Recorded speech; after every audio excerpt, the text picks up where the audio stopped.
All right, anybody else? All right, one more thing on CIS. I'm pretty jacked up that we're sending the band back to Yankee Stadium again on 6/5. I saw that. That's great. Next up is FFA, and we have two items to discuss. Something that we alluded to earlier in the meeting during both Dr. Portis and Mr. Gibbs' reports: the situation with 7 Industrial Road, and then the NJDEP appeal process.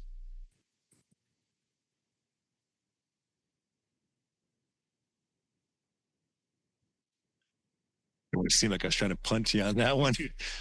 Um, yeah. So to get back to the point I briefly addressed earlier, we had a meeting. It involved a civil engineer from L2A Land Design, Mr. Anderson, Mr. Gibbs, one of our architects, Mr. Strauser, Shruv Patel from the DEP, and I was there as well.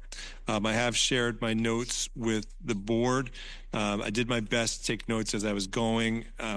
We're in this conversation, we're talking about a lot of things that are not in my my background, my wheelhouse, if you would, but tried to represent it as well as I could. But to just narrow it down and summarize it for our viewing public, that the building is currently being used as office space and is designated as such, and it's perfectly fine as such. If we were to put in school-based activities, it would get reclassified as a critical space or critical building, which changes the requirements for being in a flood area hazard. And the flood area hazard guidelines actually are changing again this year, but changed in 2023. And as far as the floor, the first usable floor of the building, it would have to be, I believe it was 179 feet above sea level, where that first usable floor is at 182. So that wasn't an issue at all. The ground floor is 172, but that's essentially it's essentially pillars that have drywall on them. It's not used for anything other than you can get on the escalator, or is the escalator, the elevator. So there was no issue there. Where we ran into an issue is the concern about what's called the dry access route, that if there is flooding, that needs to be 1 foot above what they consider to be the 100-year elevation. And the parking lot and egress out to Industrial Road didn't satisfy that requirement. This was news to me, and I will say rather unfortunate news. So that the absence of the dry access route puts us in a position where we can't put school activities in there. Running a district is not considered a school activity. Therefore, the board office is perfectly fine. The rental space for the current tenants, perfectly fine as well. And we could find other uses for that third floor. And I hope I'm not stealing all your thunder on this, Gordon. But the second floor, as we currently see it, would stay as space for the tenants, which would be a revenue source for the district. It's very unusual for school districts to have a consistent revenue source. So that's something that I'm excited about, especially because we're losing consistent revenue from the post office property.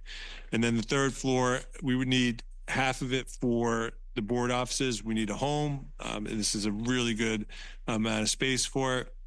And then the other half could be designated for another district-related purpose. The second floor would be considered taxable, as that would be revenue generating. Third floor would not be, as it would be Board of Education usage. So I wrote up and shared with the board, and I know you guys received it, what my recommended next steps. Given my unfortunate history with real estate as a school administrator, first with the church property and now with this not so great development. I understand if there are any questions, but we're confident that what we have in place moving forward is outstanding. And then we'll continue to explore options so that if we are able to expand pre-K, what would that take? And we know that 7 Industrial, unless we find a way to elevate the parking lot, which you actually could do, be very expensive, but you could do it. But what are the other options we can explore to try to bring something close to universal pre-K into our district? So that was my first question, was what is the cost of elevating? That we don't know right now. I didn't get into that because it would take a minimum of a year to get through the process, the appeal process. with the Department of uh, Environmental Protection. Or We can't hear I anything don't even down here. think you could, because you would, Because then like you're the going to elevation of offset the the parking lot flood, now, the flood is at level. the entrance of the building, Right. and you would have to elevate it above, you'd have to elevate it to what? 4 feet. 4 feet. So you'd Right. put the parking lot 4 feet higher than the entrance to the building. So at that point, now you're saying that you're building a staircase up to the second floor almost, and the parking lots, and you're kind of surrounding the building with lands. I don't even think raising it, the parking lot, is an But option. yeah, raising the parking lot's just going to move the water to somebody else's parking lot, and that's not. No, Sam, No. that's not what I'm saying. What I'm saying is just that because of the front door of the building's at a certain elevation, like you can't make the parking lot higher, because then you'll go down into the building. You'd have to like make it the parking lot higher, then you go up into the second floor, which doesn't seem, Well, it could be done. I mean, it could be done, but it's yeah, it'd be talk about expensive. doing things like that shouldn't be done. Right, but it could be done. The appeal process would take a year, and when putting Mr. Patel's feet to the fire, he said most likely it would not go through if we tried to appeal it as it is right now. But if we were to raise the parking lot and make configurations to the building to make it more conducive, that's a process. But he said it would take a while, and it would, and a lot of money. Exactly. Right. Yeah, I got the sense, and Mr. Patel was very good about giving us generalized answers. The sense that I get is that the process is deliberately onerous and expensive for appeals, and that's a great way of dissuading people from following through with it. He did stress at the end too, and I might have been reading too much into things, but that he reiterated there's no issue if it's an office space, because DEP would see that as something that's lawfully existing. So if one option is to rent the second floor, because I have two questions in my head. What could we do with the second floor besides rent it? And I think the architect would have to tell us, like, what are the possible solutions that we could, no pun intended, solutions architect would have to tell us what the possible solutions are for that floor. But then if we were going to rent it, how much tax would we pay on it? What would be the expected revenue of it? What would be the cost of it? Like, I would like to see an analysis of that, so that way we know which direction we're going and if we choose to do that. Okay, well, anybody who's going to rent the space is going to pay their fair share of the taxes. We don't pay taxes. We would go before the board, or it's going to go before the town, and get that appealed in the fact that we are tax exempt. So a quarter of the building basically would be tax exempt. The other 3/4 is paid by the tenants. It's not paid by us. Because we're tax free. Right. Well, be part of the rent. Yeah, be incorporated into their rent. Right. Some places do what's called a triple net, which whereby you're paying a separate fee just for the taxes, just for the CAMs, the common area maintenance, and any insurance issues. So we could do something like that. I have to look at their current leases as to how it's structured. But since the financial statements that were shown to me are showing there's a profit, obviously that's already taken into consideration, the taxes and all the insurances. Yeah. We can. I'm sorry. Go ahead. No, I was going to say, I know you said the third floor would be the board office, but in the second half, you say would be used for potential district things. I mean, would we possibly just consider just also making half of the third floor rentable income to get more income? Because I mean, I'm struggling to think of what we could really even put there if we can't use it for the, if we can't use it anyway during the day. What else would we use it for? Oh, absolutely. I actually would prefer using it as a rental space to get more revenue generated for the district right now. Down the road, when tenants leave, we can make other adjustments. But for right now, we really need to start bringing in revenue. We're losing revenue at the current board office. And this is the time to make a move if we're going to make a move. Yeah, we have with 6 tenants in the second floor, and then you could have a potential another 3 upstairs, right? And then we just 4. You could have another 4 upstairs. yeah, another 4, so 10 tenants, and then we take up the space for the office. Correct. So I have some questions which I do not expect answers for now, but maybe you would be able to let us know. What is the rental revenue now? I can answer that. So that's actually I put something in backup, and the breakdown of the last year's profit and loss for that property is it's tucked into a link on that. Okay. But the overall net income for that property for that second floor was $95,000 last year. Okay. What is the square footage of the current Board of Ed office? And again, 2,200 square feet. 2,200 square feet? Okay. So it's pretty small. Sorry, what was And you're that? going to hate this question, but what would it cost to add a board office to PV school? You're talking about $6 million. 6 million. Yeah, and that's I mean, something that makes this. Significantly more than purchasing this building is my question. Yeah, and just quick thing, I think Greg, you had a question about. Yeah, I'm sorry. Point of order. We can't hear anything down here. We can't hear any of the discussion. Yeah, I can't hear you guys either. Yeah. I'll be the intermediary. So Tim was asking about Sam was asking about the square footage of the current board office, and I believe Gordon said it was 2,200. Correct. And something else that came up too was, Sam was asking about if we were to add a board office to one of the existing buildings, and I'm sure any one of the 5 principals would love to have me on site all day, every day, but it would most likely run us to the tune of about $6 million. And part of that is based on just prevailing wage and what it costs to add anything on to an existing structure. Something that makes this property very appealing to us is that almost everything's already there and ready to go. And what's not there and all ready to go is a precondition of the sale, that it has to be outfitted a certain way.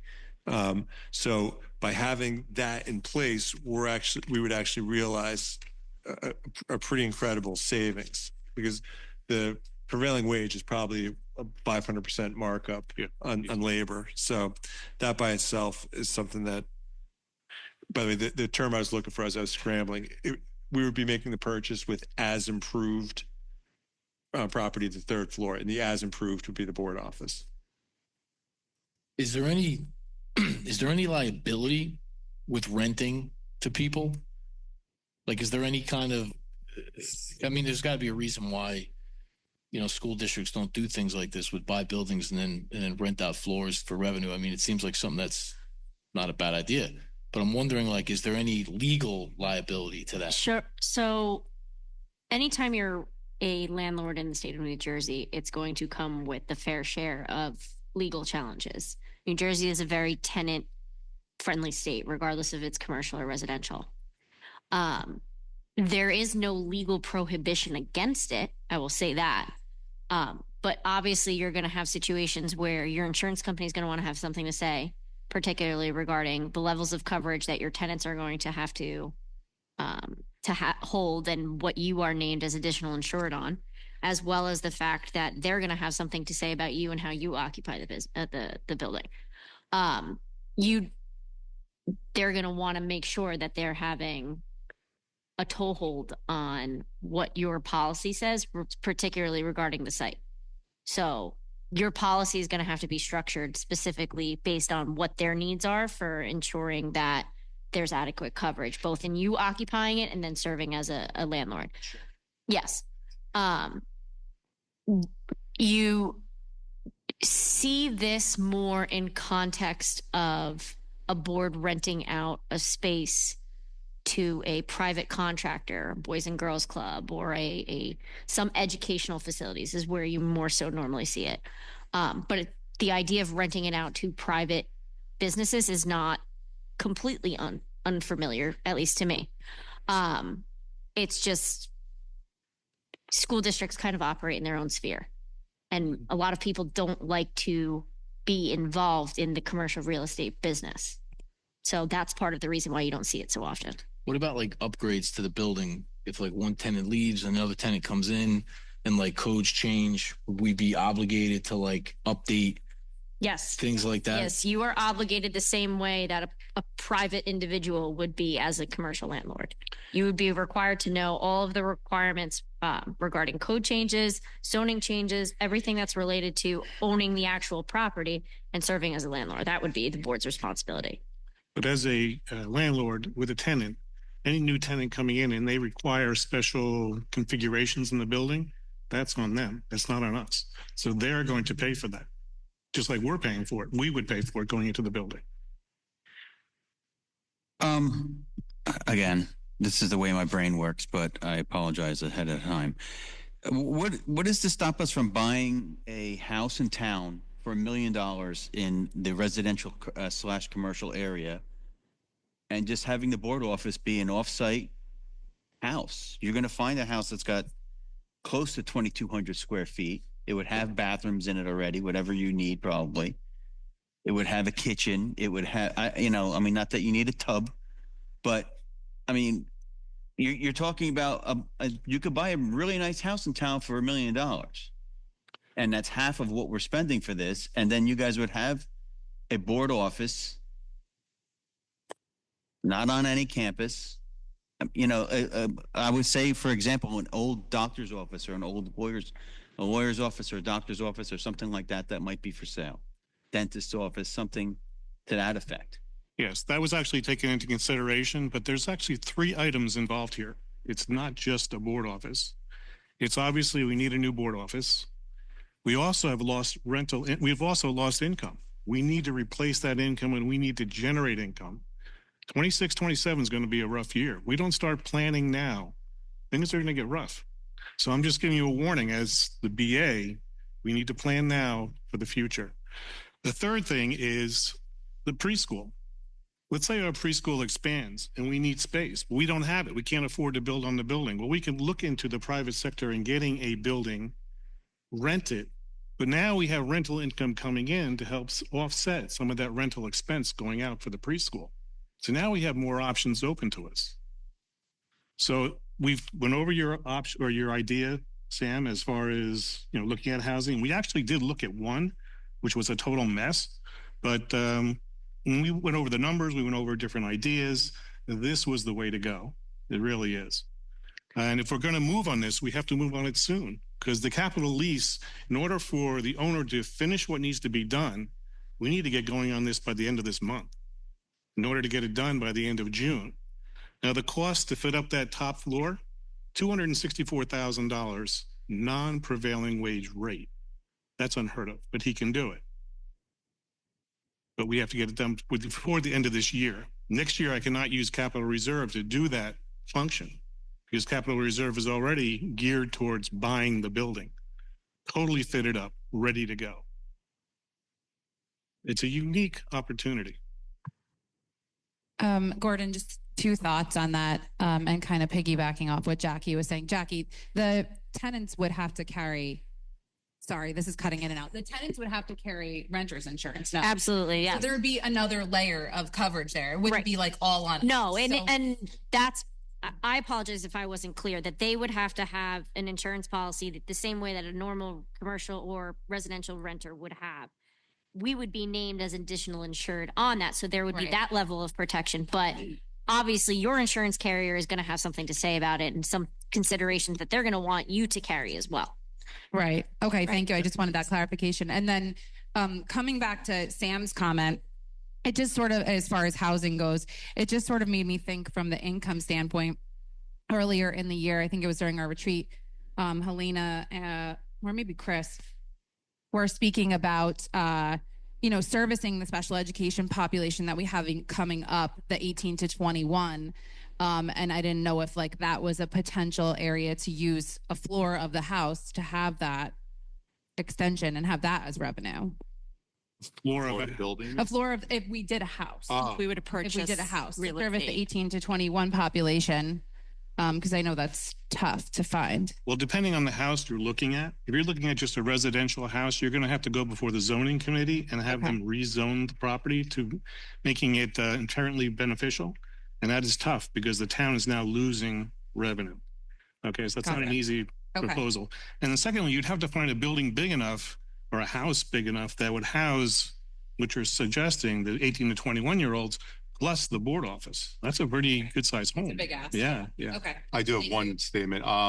Plaza 23 is now a vacant 2-floor building. Have we looked at that opportunity as something that might work? And I believe they have a liquor license there too. Oh, stop. It's not officially for sale yet, but It's not for, well, there's a sign out there now. and Spot think it's for 23 is lease. not planning on buying it. I spoke to him. I'm just saying it's a vacant building. I know there's a real estate, I don't know if it's up for a lease or for sale, but I'm just saying it's now a 2-floor vacant building in town, which are hard to come by. So Right. Actually, I haven't seen anything that's for sale other than there's a hardware store, a very large one down close to 7 Industrial Road, but they want like $4 million for it. Marescas? I think that's it. Yes. Yeah, it's huge. They have huge warehouse, great building, great property, but that's a It's lot of actually, money. I believe it's a strip. It's I going to believe be it's a strip mall next to it. It's going to be the same. You same have to issue. go through the same issue. Yes. Yeah. Yeah, Plaza 23. we looked at a map. This is courtesy of, I think, the civil engineer. And it's pretty interesting, but it's almost like you could trace a straight line up Boulevard, and then a little bit to the left and right, which more or less West Parkway and Turnpike, but just see like where you could actually expand on a building or have something that would be a critical building. And it's a narrow swath going up there. Thing about the 18 to 21 that we had actually hoped for, but it was pretty quickly shot down, was whether the 18 to 21 program, if we could put that in 7 industrial, because it's outside of the general K to 12 parameters. But the guy asked, well, would you be conducting school activities? Well, yes. But we had hoped we sold it as a life skills program, because you could set it up like an apartment so the kids learn certain things, whether it's using a kitchen, whether it's doing laundry, whatever it might be. So that is something that we do still want to investigate. Thank you, guys. Question for Jackie. You mentioned that our insurance company could possibly require the renters to add things to their policies. Did you? So we couldn't control their policies. We could establish what we would accept as policy limits. But what I'm saying is our insurance company would require us to have certain terms within our policy that govern how we carry our policy and then move forward in operating the building. Of course, right? If somebody hurts themselves in a communal area, we're liable. They fall down the stairs, we're liable. They Exactly. fall in the hallway, we're liable. Right. Yes. And particularly, obviously, with it being in the floodplain that it is, they would want you to have some terminology related to that as well.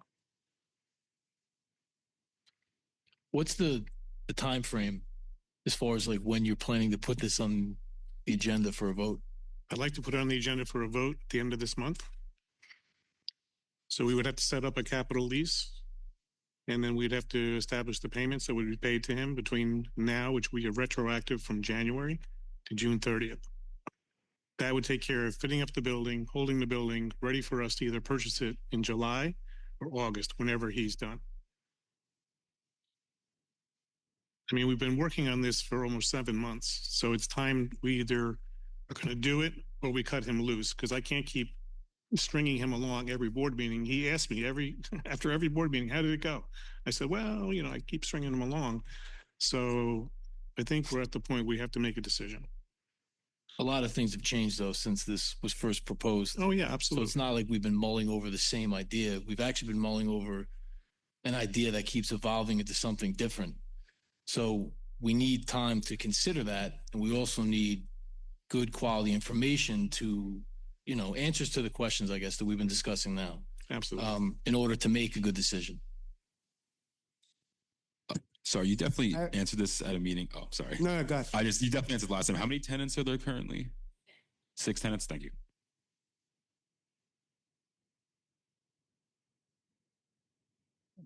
Are there any other questions? I did have one more question. Just, and again, it doesn't have to be today. What's the difference in revenue versus the post office today and with these tenants? There's no one. Post office today is zero. They stopped paying us December 31st, 2024, in accordance with the 40-year lease. So now it's none, zero. Do you want to pick up? I was just saying the last payment, the last 5 years were 55 per year. Because it was on a graduated program where it went up about $5,000 every 5th year.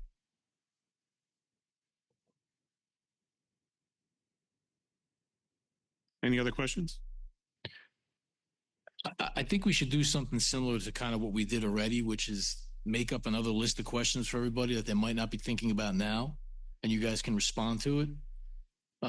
Because, I think that's what needs to happen. If anyone else has any other ideas of how to fact find in order to make a decision on this.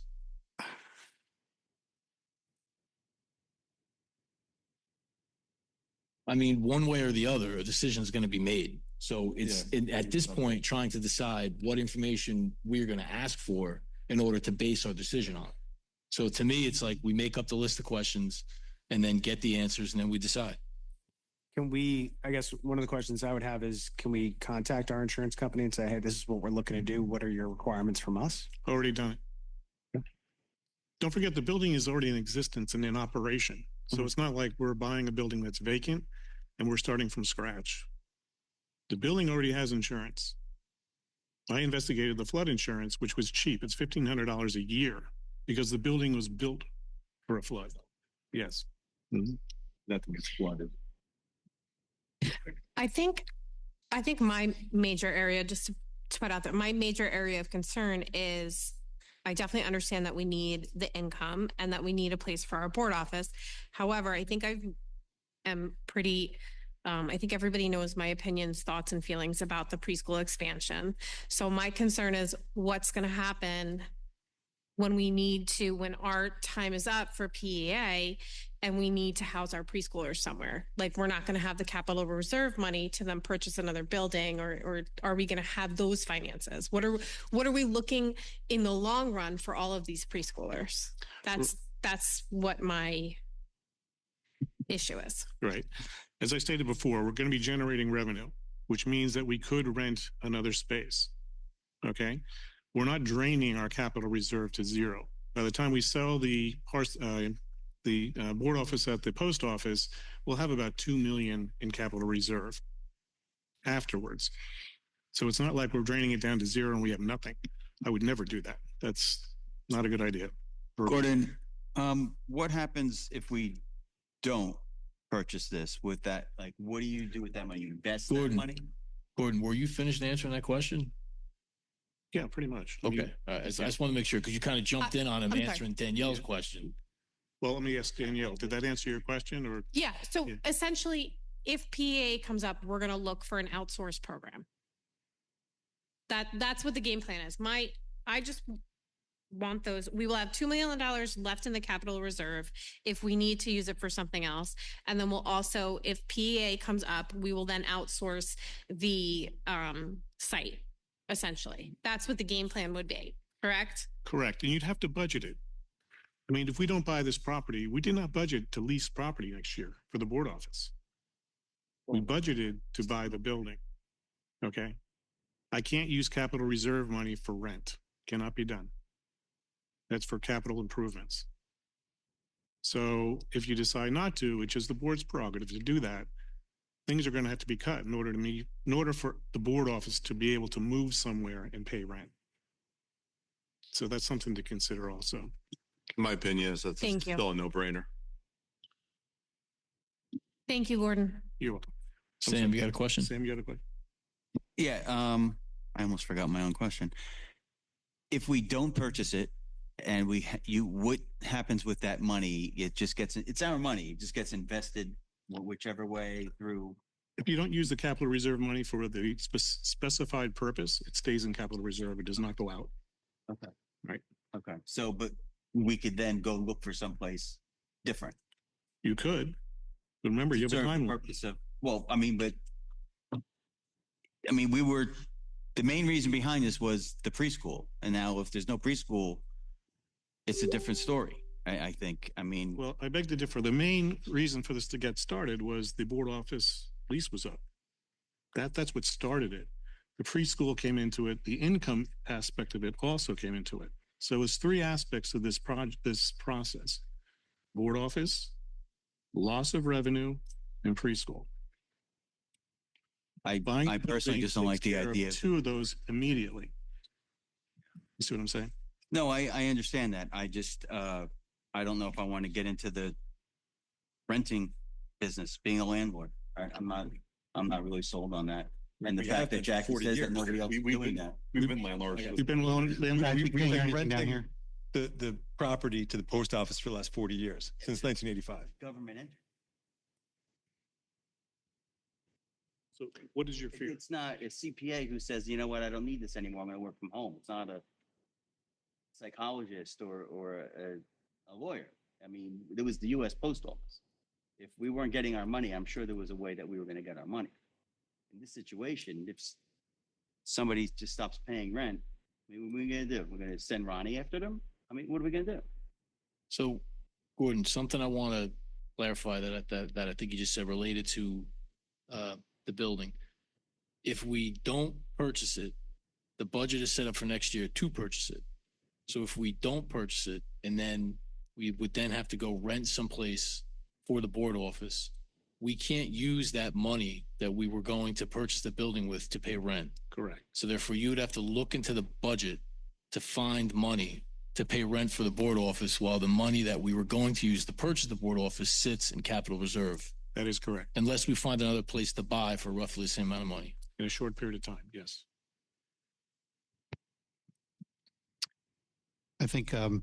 Senek's idea of getting another document together to list some questions out is definitely needed, because I think there's a lot of questions remaining on this property, especially since it's been kind of moving back and forth between a,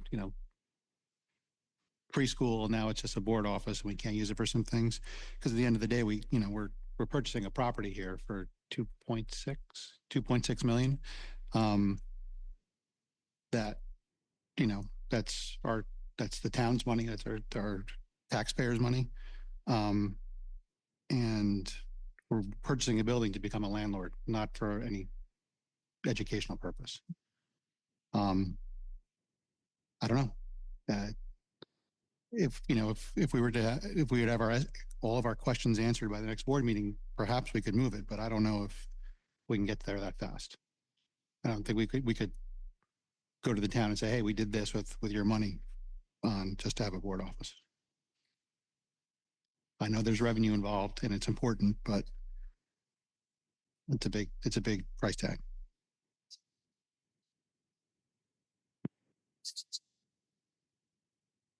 All right, anything else on this before we move into policy? And I guess the appeal process was related to this as well, right? That's correct. Yeah, and I could tell you don't want to go into the appeal process with the DEP. No, It's just a I've been there. You don't want to be there. That would be a complete waste of time and money. Yeah, it's way too strong. all right, we finally made it.